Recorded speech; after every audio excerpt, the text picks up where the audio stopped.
Today I'm gonna show you how to make not your typical morning coffee B-roll that looks like this.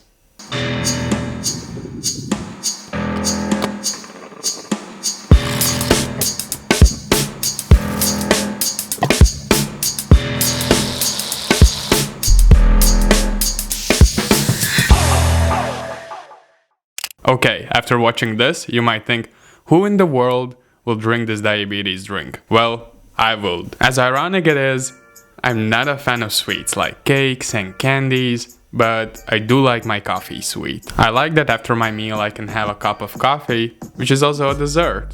So this is where the idea is coming from. Yes, I do understand that in real coffee drinker eyes, this might seem ridiculous. Once I arrived to the Netherlands, I went to one of the local cafes. And half a year later, I went to the same place and barista was like, so, you would like to have espresso with a milk and a shot of caramel on the side? And I was like, yes please. Okay, but without further ado, let's get into behind the scenes. Today I'm gonna show you how I made these shots and the thought process behind it. Although there is one thing I had to admit, I'm quite new to this and I've been studying and trying to understand what would make a great B-roll or even a commercial. So I'm not a professional, but I will pass the information that I have learned and maybe it will help you in your future projects. First things first, you need to find a song that you're gonna be editing on. That way you can understand the rhythm of the video and plan the shots along. I have a subscription at Epidemic Sound, great platform to find all the music and sound effects for your videos. Once subscribed, you don't need to worry about copyright issues on all the platforms, like YouTube, Instagram and Facebook. And it costs only $13 for a month. So I picked this song and found this part of the song to be one for the clip. I cut the song in pieces to make seamless transition where the song starts and ends. Now when we have our song, we can start to plan our shot. As we can see, the song starts off quite slow and then develops to the fast-paced beat. What it tells me is to make first 2 or 3 shots relatively slow, and when the beat drops, we are gonna start to go into action.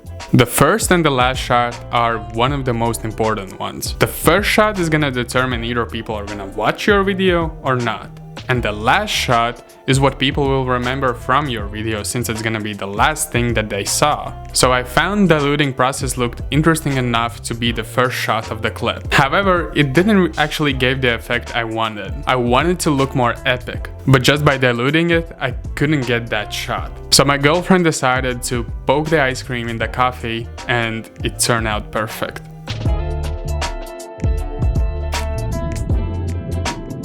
In the next 2 shots, I just wanted to show that we are making coffee. To make it look more interesting, I tried to throw the pod into coffee machine and after 1,000 tries, I succeeded. And now, the action starts. I wanted to follow the movement of what is happening to make it like in one seamless shot. I tried to keep the camera in the same position in the beginning of the clip as it was at the end of the previous clip. An example, this clip ended with camera upside down and this clip started with camera also upside down, and together it makes a smooth transition. Not so happy with this shot, because coffee spilled over the glass. But I'm not paid to do this, and we also ran out of the ice cream, so it is what it is. This is the last clip of the fast-paced part, so I wanted to make it work with the previous clips, but I also kinda start to slow things down before ending. I made a relatively slow shot with adding whipped cream in the glass. And the final shot revealing what we made.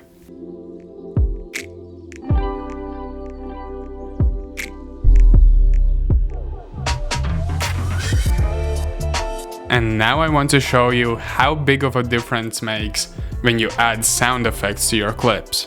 I truly believe that sound is as important as the video. It's 50-50. Also, since the video was recorded in 120 frames per second, the camera doesn't record any sound, so I had to add the sound in post-production. I'm gonna put few examples on the screen so you can see how big of a difference the sound effects makes.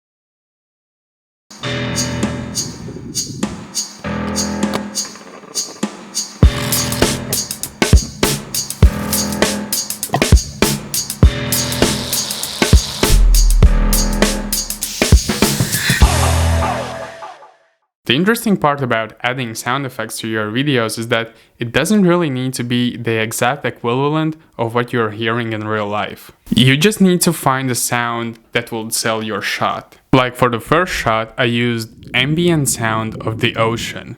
Rock, splash, drop, thermoslide. Just find what works the best with your video or what makes a similar sound. Of course, also a big part goes into editing. Speed ramping, keyframing, color grading, but that's a whole video in itself. So let me know in the comment section below if that will be something you will be interested to see. If so, I will make that video for you. That's a wrap. Thank you for being with me today. Hit the like button, make sure to subscribe. Happy New Year, you're awesome, and I will see you in the next video.